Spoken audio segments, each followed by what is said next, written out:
오늘 대예배 때 오래간만에 찬양대 갔으니까 굉장히 좋은 것 같습니다. 또 이렇게, 그득히 또 많이 쓰신 것 같습니다. 오래간만에 쓰셨는데 그래도 박수 한번 하셔야 될 것 같습니다.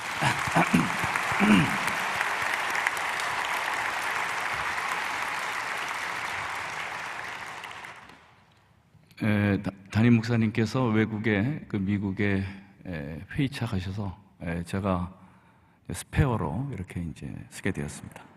그래서 누가복음 15장에 있는 말씀을 가지고 길지 않게 은혜를 나누고자 합니다. 최근 코로나19로 한국 교회가 큰 어려움 가운데 있습니다. 작년 우리 교단만 하더라도 성도 수가 10만 명 이상 이렇게, 물론 코로나 때문에 이제 그런 경향도 있습니다만은 많이 위축되어 있는 이제 그러한 상태입니다. 그런 가운데에서도 또 이렇게 열심히 하는 교회, 또 건강하게 활동하는 또 교회들도 있는데, 이제 그러한 잘 하는 교회들의 사례를 수백의 사례들을 모아서 그걸 이제 분석해가지고 일원화한, 특히 지역사회 친화적인 목회로서 일원화해서 최근 마을 목회라는 어떤 목회 방식을 이론으로 내놨습니다. 영어로는 마을 미니스트리라고 하는데, 하나의 오늘날의 한국교회에 있어서의 대안적 목회 방식이라고 할 수 있겠습니다. 지난 4년 동안 저희 교단이 이 마을 목회를 교단의 주요한 전략으로 이렇게 삼아서 노력을 했는데, 그렇게 많이 진작되지는 않았지만 그래도 이제 작은 성과는 있었다고 이렇게 생각합니다. 마을 목회를 정의하면 하나님의 진정한 사랑으로, 이게 전도에 있어서 말도 중요하지만 사랑의 실천, 봉사 이런 게 이제 중요하다고 보는 건데요. 하나님의 진정한 사랑으로 마을을 품고 세상을 살리는 목회다, 이제 이렇게 정의하는 목회 방식이라고 볼 수 있습니다. 특히 마을 목회는 교회 안에 목회만을 주력하는 것이 아니고 교회 밖에 있는 사람들도 관심을 갖고 목회 대상으로 삼는 이제 그런 것이라고 볼 수 있습니다. 교회 밖에 있는 사람들도 회개를 하고 예수 그리스도를 믿기만 하면 영생을 얻을 수 있다라는, 교회 밖의 사람들을 불신자다 이런 식으로 이제 말하는 것이 아니고, 그들도 잠재적인 기독교인으로 보고, 또는 예비 기독교인, 영어로 프리-크리스찬이라고 하는데요, 그렇게 보고 그들에게 좀 적극적으로 접근하는 이제 그러한 방식을 마을 목회라고 볼 수 있습니다. 이와 같이 이제 마을 목회는 여러 가지 특징들이 있는데, 중요한 모토 가운데 하나가 주민을 교인으로 생각하는 거예요. 그러니까 이제 교회 내에 교인만을 목회 대상으로 보지 않고 교회 밖의 주민 전체를 목회의 바운다리 속에 넣는 그런 목회고, 또 교회만을 바라보는 것이 아니고 마을 전체를 교회로 생각하는, 교회의 테두리를 넓혀서 이 마을 전체를 목회의 하나의 영역으로 보는 그런 목회라고 볼 수 있습니다. 어떤 의미에서는 주민 전체를 포괄하고 마을 전체를 이렇게 포용해서 해나가는 목회라고 할 수 있는데, 이렇게 목회를 할 경우 이제 주민들 간의 접촉점이 많아지는 거 아닙니까? 접촉점이 많아지고 주민들하고의 관계도 더 많이 생기게 되고, 이제 그래서 교회도 더 유리할 것이다, 성장에도 유리할 것이다, 이렇게 보는 이제 그런 입장이라고 볼 수 있습니다. 그래서 제가 이제 마을 목회에 대한 간단한 서두에 설명을 했습니다만은 그렇게 확 마음에 오시지 않을 것 같아서 제가 간단한 예를 한 3가지 정도, 마을 목회라는 게 무엇인지 3가지 정도의 예를 들어서 설명해 드리도록 그렇게 하겠습니다. 예를 들어서 이제 그 명성교회가 장학금을 많이 주는 교회이지 않습니까? 굉장히 많은 비용을 장학금에 할애하고 있고, 또 다른 교회들도 이제 많이 장학 사업을 위해서 이제 노력하고 있는데, 이 장학금을 교인들의 자녀에게만 준다면 그런 목회는 교회 목회다 이렇게 이제 볼 수 있는데, 마을 목회는 장학금을 교인인 자녀들에게도 주지만은 교회 안 나가 다니는 그 마을의 주민들의 자녀들에게도 주자는 것이죠. 그러니까 교인들의 자녀들에게도 장학금을 주고, 교인들이 아니더라도 어려운 사람이 있으면은 장학금, 뭐 그렇게 하는 교회들도 많고, 또 명성교회도 명성교회 밖에 있는 많은 사람들에게 이제 주고 있습니다만은 그쪽에 좀 노력을 더 하자라는 것입니다. 그래서 제가 생각하기에는 뭐 장학금을 주더라도 교회 밖에 있는 사람들한테 한 30% 이상 교회 밖에 있는 사람들에게 할애하고, 저는 뭐 그냥 반반 정도도 괜찮다고 생각합니다. 그 정도의 비중으로 좀 교회 밖에 좀 관심을 두는 이제 그러한 것이라고 볼 수 있습니다.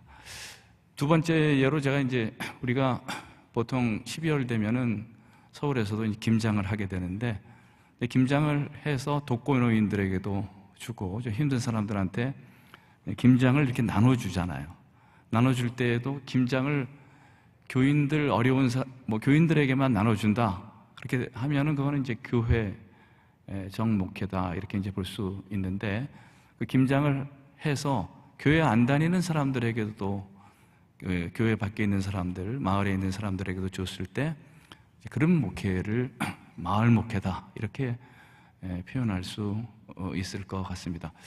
이 김장을 나눠주는 방식에 있어서도 구역장이 그 구역에 있는 사람들 나눠줄 수 있을 것이라고 생각하는데, 저는 마을 목회 입장에서 김장을 나눠준다면 통장이 나눠주는 게 효과적이라고 생각합니다. 이 통장이, 교회 안 다니는 통장이 교회로부터 이 김치통 한 50개를 받아가지고 동네에 이렇게 이제 그 사람들에게 나눠주는 것이죠. 그래서 통장이 그 김치를 동네 비기독교인들에게 나눠주면서 뭐라고 얘기하겠습니까? 이거 명성교회가 그 나눠주는 거라고. 그러니까 이제 통장이 교회도 안 다니는데 전도를 하는 것입니다. 명성교회가 이게 이제 나눠주는 거라고. 그러니까 통장이 또 이렇게 김장을 돌리고 보니까 그 재미있지 않습니까? 그러니까 즐겁고 재미나는 일이 되니까 교회 다녀야 되겠다라는 생각을 하고, 이제 통장이 또 김치 나눠주다가 교회 또 나오게 되는 것이죠.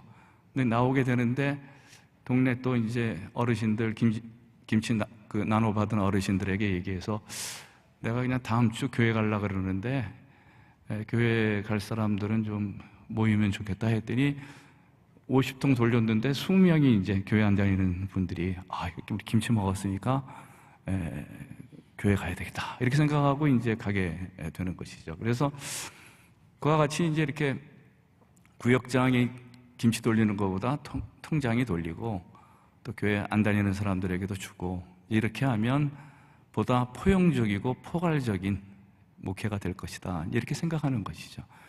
마을 목회라는 게 복잡한 게 아닙니다. 그러면 그렇게 하자라는 거예요.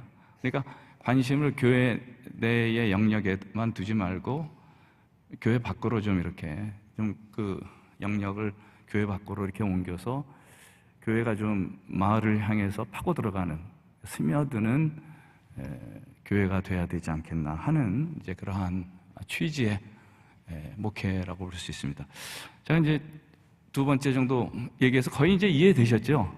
마을 목회가 뭔지. 그러니까 장학금 나눠주고 김장 나눠준다 이렇게 이제 생각하시면 되는 겁니다. 사실 뭐 오늘 설교 끝나고 내려가도 되는데, 그래도 좀 시간이 좀 있으니까 조금 더 제가 하도록 그렇게 하겠습니다. 그래서 세 번째 그 마을 목회 예를 들면은 마을 신방이라는 게 있습니다. 이 마을 목회 하시는 분들이 이게 마을 목회를 하시면서, 이게 제가 만든 것이 아니고요, 마을 신방이라는 개념을 만들었어요. 이 마을 신방에, 되게 우리가 신방하게 되면은 구역 신방하잖아요. 교회 내 그 신자들 신방하고 그러는데, 그렇게만 하지 말고 그 마을에 어려운 사람들을 한번 신방해 보자라는 거예요. 교회를 안 다니더라도. 그래서 이제 부목사님들이나 목회자들이 신방을 할 때 교인들만 이렇게 정해서 다니는 게 아니고 그냥 교회 안 다니는 사람들도 신방을 한번 해보자는 겁니다. 어떤 때에는 좀 통장도 신방하고, 그 다음에 이제 동장도 신방하고, 뭐 구청장도 신방하고, 그렇게 할 수도 있고, 또 어려운 사람들도, 생각보다 어려운 사람들이 많습니다. 지금 뭐 특히 코로나19 시대에 경제적으로 많이 무너졌잖아요. 이제 그런 사람들 가서 격려하고, 뭐 명성교회도 이 지역에 이제 시장에 있는 분들 많이 격려하고 이제 그랬습니다만은, 아무튼 이제 그 마을 신방이라는 걸 해보자라는 거예요. 교인 신방만 하지 말고 확대해서 좀 마을을 포괄하는 그런 신방을 하자라는 건데, 그래서 저도 이제 그 올해하고 내년 총회 실천 지침이라는 거를 만들었는데, 제가 그 실천 지침 속에 전국 교회가 마을 신방을 하자라는 걸 집어넣습니다. 뭐 할 수도 있고 안 할 수도 있는데, 그래도 일단 집어는 넣어놨어요. 이걸 교회들이 한번 해보자 해서 마을 신방이라는 것을 한번 했으면 좋겠다, 이렇게 이제 보는 것입니다. 사실 우리가 다 알지만은 명성교회와 같이 그 지역의 여러 일들을 위해서 봉사하고 사랑의 수고를 해온 교회가 많지 않습니다. 굉장히 많은 일을 했고, 또 그게 명성교회의 자랑이고 힘이라고 저는 그렇게 생각합니다. 명성교회가 대개 이 목회를 보면 두 가지 바퀴가 명성교회의 목회를 끌고 갔는데요. 하나가 이제 새벽기도라는 것이고, 또 명성교회가 아주 집중했던 것 가운데 하나가 대사회 봉사에 집중을 했습니다. 이게 이제 명성교회를 끌고 가는 두 가지의 바퀴다, 이렇게 생각하시죠. 엔진이 두 개가 있었다. 하나는 새벽기도라는 그 영성을 고양하는, 또 하나님과의 그 관계를 잘 하는 그러한 새벽기도라는 것과, 또 한 개는 사회봉사, 이웃을 사랑하고 또 수평적인 그 관계를 넓혀나가는 그러한 두 가지의 그 최선을 다한 것이 명성교회였다, 이렇게 생각하는데, 저는 이 명성교회가 이러한 일을 하면서 보다 지역사회 친화적인 활동을 강화함을 통해서 이 명성교회와 명성교회 목회가 더 공고해지리라고 그렇게 생각하는 것입니다. 저는 이제 이런 말을 하면서 이러한 마을 목회의 이론에 주요한 바탕이 되는 성경 구절 한 3개 정도 이렇게 말씀드리도록 하겠습니다. 그래서 처음 제가 여러분들에게 제가 왜 마을 목회, 교회를 넘어서 마을 전체를 포괄하는 목회로 가야 되느냐라는 것을 강조하게 된 중요한 성경 구절 가운데 하나가 요한복음 3장 16절 말씀, 잘 아는 말씀이시잖아요. 거기에 보면 하나님이 세상을 이처럼 사랑하사 독생자를 주셨으니 그를 믿는 자마다 멸망치 않고 영생을 얻게 하려 하심이라 라는 그 말씀이 있는데, 여기에 이제 어떻게 표현되어 있느냐 하면 하나님이 세상을 사랑했다라는 거예요. 뭐 이 세상이라는 것이 어떤 의미에서는 마을이라고도 볼 수가 있습니다. 그러니까 하나님이 교회나 기독교인만을 사랑한 것이 아니고 세상을 폭넓게 하나님이 사랑했다라는 거예요. 우리가 그 하나님의 심정을 가지고 이 세상을 바라봐야 된다. 하나님께서 예수를 믿든 안 믿든 일단 사랑을 하신 거죠. 뭐 그들이 구원받는 것은 믿음으로 구원받는 거지만, 그러나 하나님께서는 그들을 하나님의 사랑의 영역 속에 이렇게 두고 계신다. 그런 입장에서 교회가 교회 밖에 있는 사람들을 볼 때 좀 긍정적인 시각에서 이렇게 볼 필요가 있다, 이렇게 이제 생각하는 것입니다. 아마 기독교의 가장 우선적인 관심이 복음 전도라고 볼 수 있습니다. 이렇게 불쌍한 영혼들을 구원해서 이제 천국에 잘 가게 하는, 영혼을 구원하는 그러한 복음 전도를 그 기독교가 강조하는데, 우리가 보다 이러한 그 비기독교인, 그들이 교회에 다니지 않고 예수를 믿지 않더라도 그 비기독교인의 영혼을 좀 더 하나님의 사랑을 가지고 불쌍히 여기는 것이 필요하다고 생각합니다. 정말 불쌍한 거 아니에요. 그 비기독교인은 이 세상에서도 하나님의 축복을 받지 못하고 살 뿐만 아니라 저 세상에서도 지옥에 가서 고생하게 되는 아주 불행한 인생이잖아요. 그래서 그러한 사람들을 측은하게 보고 불쌍히 보고 하나님의 사랑으로 접근하고 그들이 다 구원받고 주님의 제자와 백성이 되도록 노력하는 그 복음 전도에 집중하는 그런 교회가 될 필요가 있다, 이렇게 이제 생각하게 되는 것입니다. 제가 이제 두 번째 그 하나의 마을 목회의 근거로 강조하고 싶은 성경 말씀은 로마서 3장 29절에 있는 말씀입니다. 이 말씀에 보게 되면 하나님은 다만 유대인의 하나님이시냐, 또한 이방인의 하나님은 아니시냐, 진실로 이방인의 하나님도 되시느니라, 이제 이런 표현이 있어요. 그러니까 이 사도 바울이 강력한 선교의 신학입니다. 아마 사도 바울이 그러한 선교의 신학을 가지지 않았다면 복음이 오늘날과 같이 세계화되지 않았을 것이고 우리도 하나님의 자녀가 되지 못했을 거예요. 그래서 이 사도 바울이 강력한 선교적 신학을 강조한 사람인데, 이 사람의 중요한 포인트 가운데 하나가 하나님께서는 유대인의 하나님만 아니라는 거예요. 하나님은 누구의 하나님도 되신다라는 거예요. 이방인의 하나님. 이방인이라는 것은 오늘식으로 말하면 교회 밖에 있는 사람들 아니겠습니까? 그러니까 우리는 하나님을 우리의 전유물로서 이렇게 생각하지만은 사도 바울은 그렇게 생각한 것이 아니고, 하나님은 기독교인의, 오늘식으로 말하면 기독교인의 하나님일 뿐만 아니라 유대인의 하나님일 뿐만 아니라 이방인, 비기독교인도 사랑하시고 그들에게도 뭔가 영생의 길을 제시하시는 그런 하나님이라는 것을 그 사도 바울은 강조했습니다. 대개 이제 이 사도 바울 당시의 유대인들은 하나의 유대교를 야훼 하나님을 일종의 민족신으로 생각했습니다. 그러니까 자기 민족만을 배타적으로 위하시는 그러한 하나님으로 이제 생각했는데, 이제 그러한 상황 가운데에서 사도 바울은 그러한 배타적인 하나님이라는 개념을 넘어서서 좀 보편적 하나님, 그 모든 민족을 향해서 사랑을 베풀고자 원하시는 그 하나님이라는 그러한 개념을 가지고 선교를 했고 많은 성과를 거두었던 그런 분이라고 볼 수 있습니다. 그래서 사실은 사도 바울의 이제 이러한 보편적 생각을 당시의 유대인들은 좋아하지 않았습니다. 좋아하지 않고 이러한 생각 때문에 사도 바울을 죽이고자 했던 수많은 사람들이 있었음에도 불구하고 사도 바울은 하나님의 그 영감을 가지고 선교에 매진했던, 또 새로운 신학적인 전망을 펼쳐나갔던 그런 사람이라고 볼 수 있습니다. 바울은 특별히 무엇을 강조했냐 하면 유대인이나 이방인이나 양자를 향해서 이 기독교의 복음이라는 것이 공평한 복음이라는 거죠. 이게 아주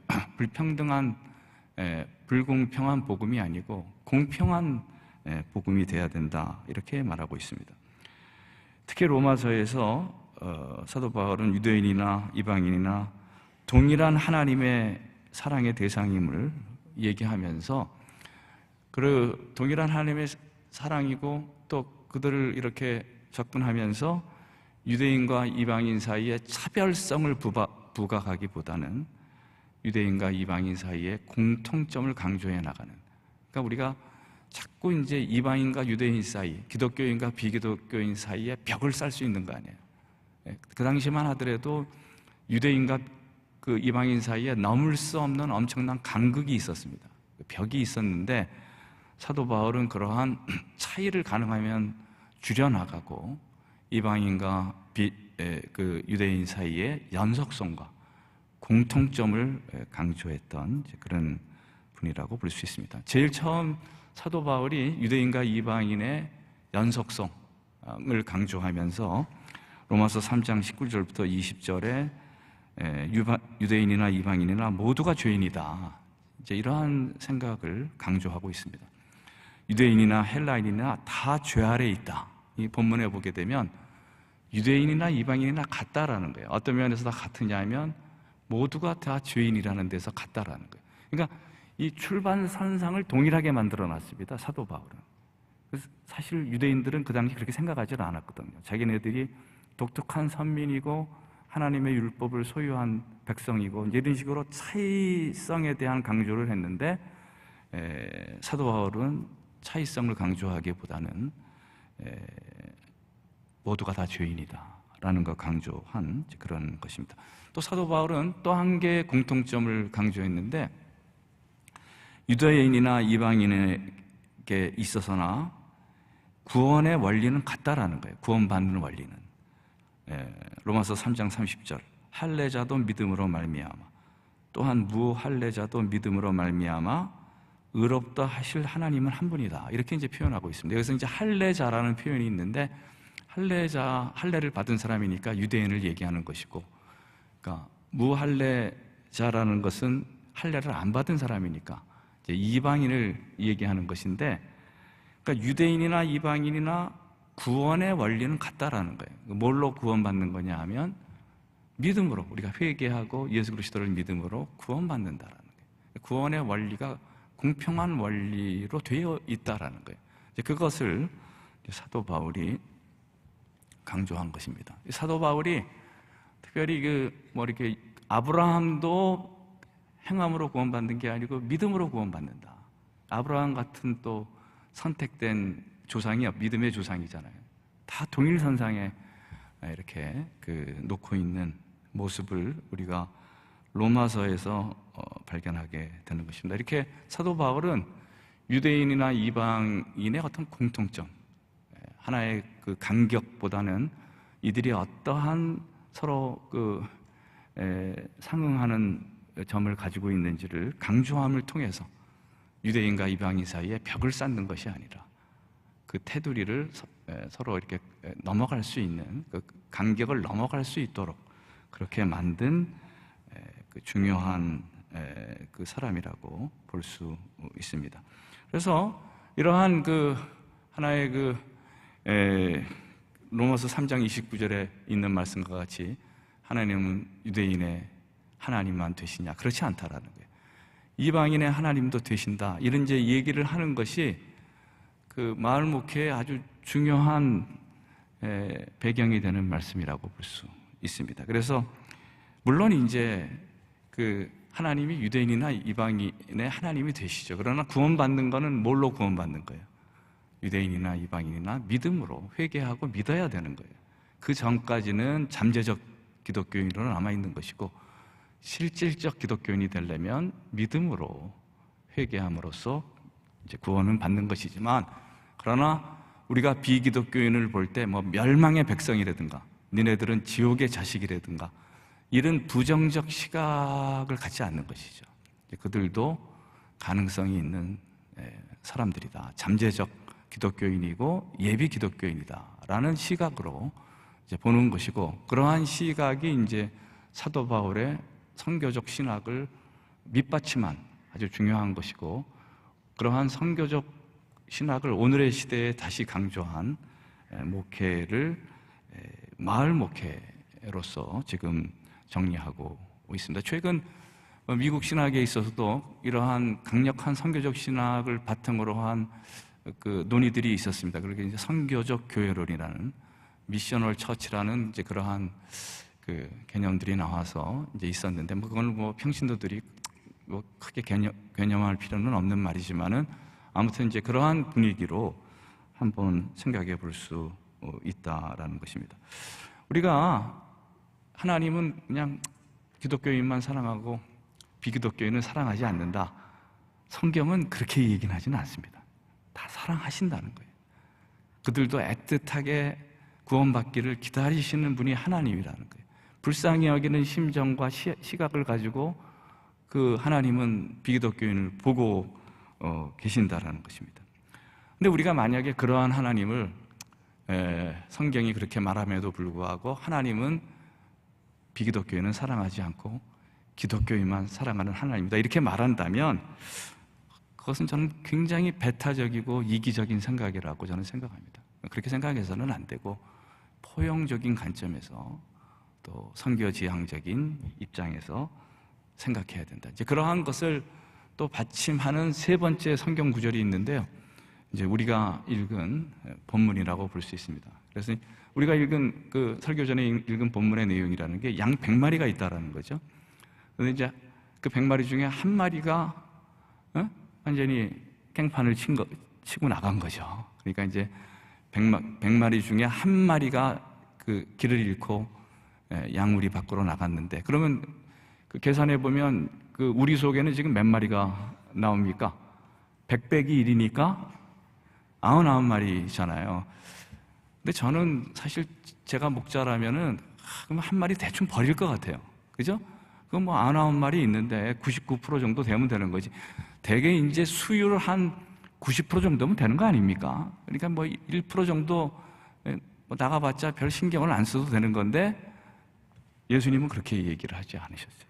그러니까 예수님은 오히려 99마리는 양우리에 있고 한 마리가 나갔다면은 99마리를 제껴둔다는 거예요. 그리고 누구를 향해서 찾아나가신다는 거예요. 한 마리를 향해서 찾아나가시. 이게 하나님의 심정입니다. 뭐 구원받은 사람들이야 이미 구원받은 것이고 좀 안심이 되는 거 아닙니까? 하나님은 누구에 대해서 지금 걱정이시냐 하면 구원받지 않은 사람에 대한 걱정이잖아요. 그렇기 때문에 그 한 마리를 위해서 99마리를 두고 나가시는 하나님이라는 것을, 그러한 예수 그리스도의 목자 되심을 성경은 강조하고 있는 것입니다. 우리는 이 하나님의 심정을 이해해야 됩니다. 아, 하나님께서는, 그러니까 하나님은 여기 있는 사람들에 별 관심이 없을 수도 있어요. 어디에 더 관심이 있는 거예요?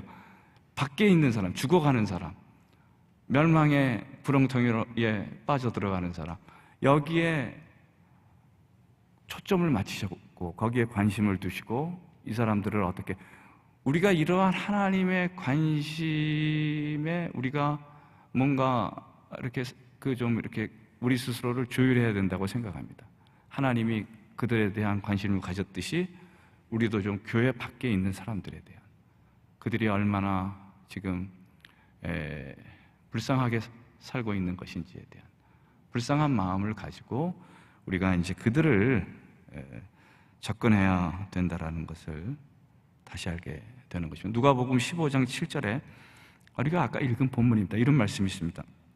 내가 너희에게 이르노니 이와 같이 죄인 한 사람이 회개하면 하늘에서는 회개할 것 없는 의인 99으로 말미암아 기뻐하는 것보다 더하다라는 거예요. 이게 완전히 그 수학적 계산이 나온 거 아니에요.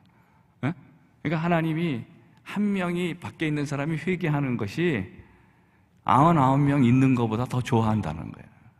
이게 좀 저는 이 말에 약간 섭섭한 것을 느낍니다.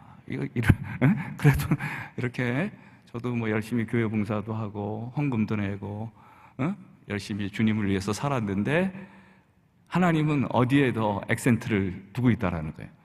99대 1을 1대 99로 보고 있는 거 아닙니까? 그러니까 이거는 저희로서는 약간 섭섭한 일이지만은 저는 인간을 창조하신 그 창조자의 피조물에 대한 사랑을 다시 한번 이 말씀을 통해서 느껴보게 되는 것입니다. 아무도 실족하기를 바라지 않고 아무도 멸망하기를 바라지 않는 그 하나님의 인간을 향한 뜨거운 사랑을 우리가, 그래서 우리는 조금 이해를 해야 됩니다. 약간 뒷전에 밀릴지라도 그래도, 그러니까 정 하나님의 사랑을 받고 싶은 사람은 일단 한번 뛰쳐나가 봐도 돼요. 오늘 내가 이제 가출이다 하고 생각해가지고 교회 밖으로 나가면은 하나님이 이제 어떻게 하는 겁니까? 추적하는 것이죠.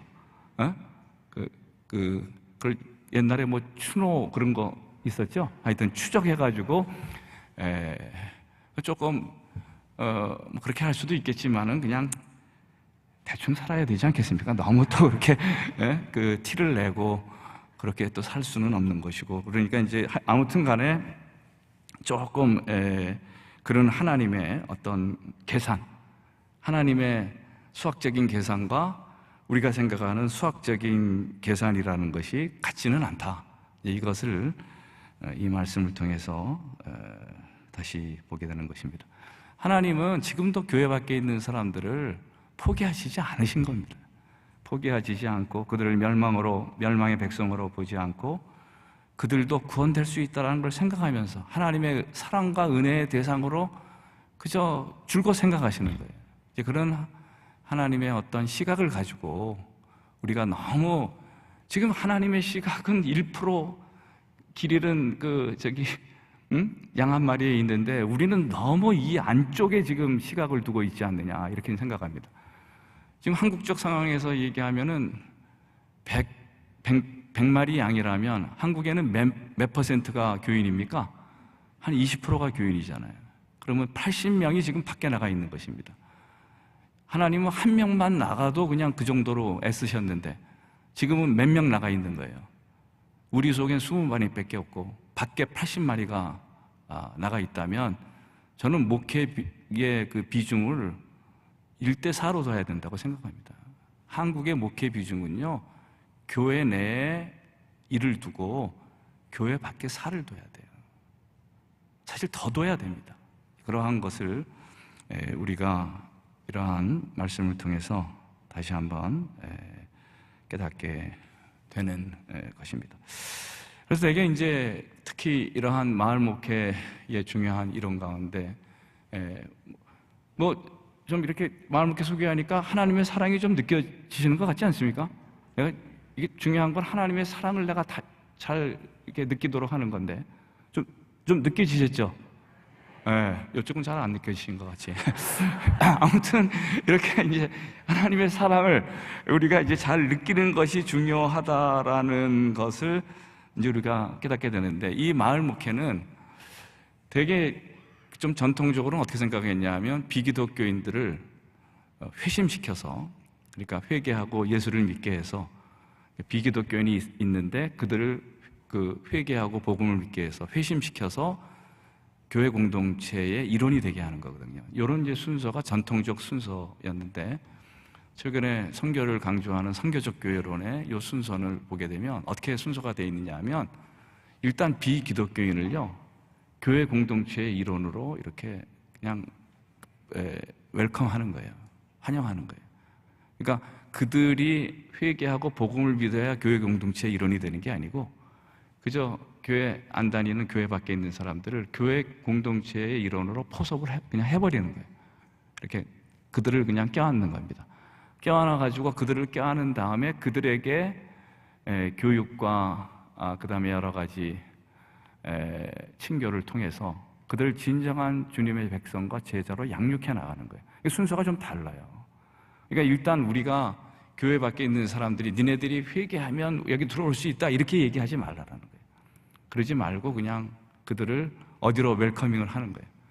교회 공동체 내로 이렇게 환대를 해서 불러들이는 거예요. 불러들인 다음에 그들을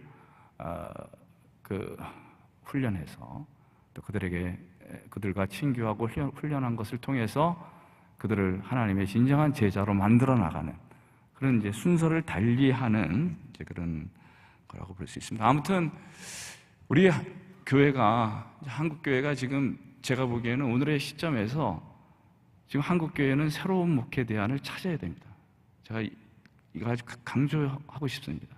지금 무언가 새로운 목회 대안을 찾지 않으면 상당히 힘들어질 수 있다 저는 그렇게 생각하고 있어요.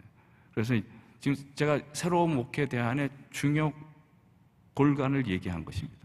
이런 쪽으로 마을 목회의 개념으로 가야 되지 않겠는가 이렇게 생각하고, 가능하면 비기독교인이 교회에 들어오거나 또 교회에 접근하기가 쉽도록 좀 하는 이제 그러한 것을 열린 교회다 이제 이런 표현으로서 우리가 말하기도 했습니다만은 좀 더 문을 개방하는 교회 모습을 우리가 가져야 될 것이라고 생각합니다. 그래서 뭐 구체적인 많은 예들이 있습니다만은 제가 이제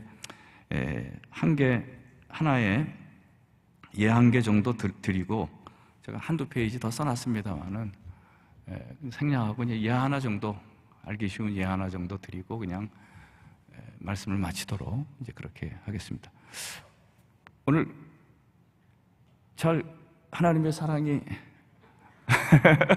느껴지셔야 되는 이제 그런 거라고 볼 수 있습니다. 그래서 미국에 이제 이러한 뭐 마을 목회 비슷한 목회를 잘한 그 미국의 교회 가운데, 뭐 미국 교회, 한국 교회도 좋은 예가 많습니다만은 미국 교회 예 가운데 더 처치 오브 더 세이비어라는 구세주 교회라는 워싱턴 DC에 있는 이제 그런 교회가 있습니다. 이 교회는 좀 지역에 안 믿는 사람들에게 대해서 상당히 많이 접근하려고 노력한 이제 그런 교회인데, 특별히 어떤 사람들에게 많이 접근했냐면 노숙자들에게 많이 접근을 했어요. 노숙자들에게, 교인이든 비기독교인이든 그냥 거의 아파트 한 채를, 미국의 아파트라는 게 거의 2층 아니에요. 그래서 한 채를 사가지고 노숙자들이 언제나 그 피난처로 쓸 수 있도록 그렇게 이제 한 겁니다. 거기 들어온 사람들을 뭐 여러 가지 옷도 잘 빨아서 입히고 또 직업 훈련도 시키고, 그래서 정상적인 생활을 할 수 있도록 그런 일을 노력한 것인데요. 그래서 이제 거기에 많은 그 지역의 주민들을, 어려운 주민들을 초대해서 같이 살아 나간 것이죠. 이제 그렇게 했더니 그 교회가 이제 하는 일에 동네 주민들이 헌금을 한 거예요. 그러니까 이제 대개 우리 헌금은 누가 내는 걸로 생각하는 것입니까? 교인들이 헌금을 낸다 생각하잖아요. 저는 그렇게 생각하지 않거든요. 헌금은 전 세계에 다 걷어야 된다는 거예요. 그게 이제 제 입장이에요. 마을 목회를 해서 진짜 마을에 어려운 사람들, 마을에 필요한 일들을 교회가 하는 거예요. 그리고 주민들에게 부담을 주는 거예요. 우리가 이런 일을 하는데 니네도 동참해야 된다. 얼마나 좋은 것입니까? 그 구세주 교회가 그렇게 했다는 거예요. 그랬더니 그러니까 교인은 한 1000명이라면 헌금 내는 사람은 10,000명이 내는 거예요. 저는 그런 교회가 앞으로 한국 교회가 좀 그런 방향으로 가야 된다고 생각합니다. 좀 교회 밖에 있는 사람들에게 기림을 받는, 칭송을 받는 교회. 아, 우리가 교회가 참 좋은 일을 많이 하는 곳이다. 그 사람이 누구이든 간에 교회를 믿든 기독교를 믿든 안 믿든 간에 교회 하는 일에 대해서 같이 협력하고 공조할 수 있는 그런 분위기를 만드는 거, 이런 것들이 앞으로 우리의 목회에 있어서 중요하다, 또 교회에 있어서 중요한 일이다, 이렇게 생각하고, 제가 보기에는요, 명성교회가 지난 기간 동안 제가 보기에는 명성교회만큼 이런 일을 잘하는 교회는 없다고 생각합니다. 저는 그거를 명성교회의 자랑이라고 생각하는데, 좀 더 지역 밀착형, 지역 밀착적인 교회가 되어서 지역의 실제적인 일에 파고들어야 됩니다. 파고들고 지역 주민과 소통하고 또 그들이 필요한 것을 이렇게 채워주고, 그들에게 오픈 마인드를 가지고 이렇게 하나의 너무 이렇게 그 담을 쌓고 보는 것이 아니고 좀 이렇게 오픈 마인드를 가지고 그 사람들을 대하고, 이제 이렇게 얘기하면 이런 얘기도 하는 분이 있긴 해요. 이제 그런 사람들하고 이렇게 자꾸 교회 밖으로 나가게 되면 좀 신앙생활 하는데 멀어지는 거 아니냐. 또 성경에는 하나님의 백성과 그 교회 밖에 있는 사람들하고 짐을 같이 매서는 안 된다. 이제 뭐 이런 얘기도 하고 이제 그러는데, 저는 이렇게 얘기하고 싶습니다. 예수 그리스도께서 이 세상에 오셔가지고 가장 그 중요한 모습 가운데 하나가 죄인의 친구가 됐다라는 거예요. 예수님은 뭐 잘 나가고 아주 뭐 거룩하게 보이고 이런 사람들하고 친하게 지내신 분이 아닙니다. 예수님은 정말 힘들어하고 별 볼 일 없고, 그 다음에 이제 별로 거룩하지도 않고, 예수님이 사귄 분들이 되게 뭐 세리라든가, 내가 구체적으로 다 얘기를 안 하겠습니다만은 별 볼 일 없는 사람들이에요. 교회 입장에서 봤을 때는 그냥 죄인이라고 표현할 수 있는 사람들입니다. 그런 사람들의 친구가 됐던, 저는 그렇게 해야 된다고 생각합니다. 오늘도 우리 가까운 가족 가운데 교회 안 다니는 사람 얼마나 많습니까? 저도 제 친한 친구 가운데 교회 안 다니는 친구들 많습니다. 저는 그 친구들을 멸망의 백성이라고 접근하고 싶지 않아요. 그냥 끝까지 가능성 있는 존재로 항상 하나님의 백성의 잠재성을 가지고 있다고 생각하면서 그들과 같이 친구로서 지내고 가족으로서 지내고, 또 그러다 보면 그들도 하나님의 사랑을 느끼고 또 주님의 복음을 받아들일 것이라고 기대하면서 생각하면서 우리가 그러한 적극적인 자세를 가지고 마을을 향해서 나아가는 우리 교회가 돼야 되겠다 하는 말을 하면서 오늘의 설교를 마치고자 합니다. 사랑의 교회, 포용적인 교회, 좀 섬기는 그러한 사랑의 교회가 되기를 바라면서 제가 기도하고 마치도록 하겠습니다. 하나님 아버지시여, 오늘 주님의 말씀을 통해서 하나님께서 교회 밖에 길 잃은 양들에 대해서 얼마나 많은 관심을 가지고 그들을 사랑하는지 알게 되었습니다. 우리 주변에 많은 가까운 사람들이 아직도 교회에 오지 않는 많은 사람, 하나님의 백성이 못된 많은 사람들이 있습니다. 우리가 그들을 주님의 사랑으로 인도하고 끝까지 천국의 길로 잘 안내하는 교회가 되고 성도들이 되게 하여 주시옵소서. 이 모든 말씀 예수 그리스도의 이름으로 간절히 기도했사옵나이다.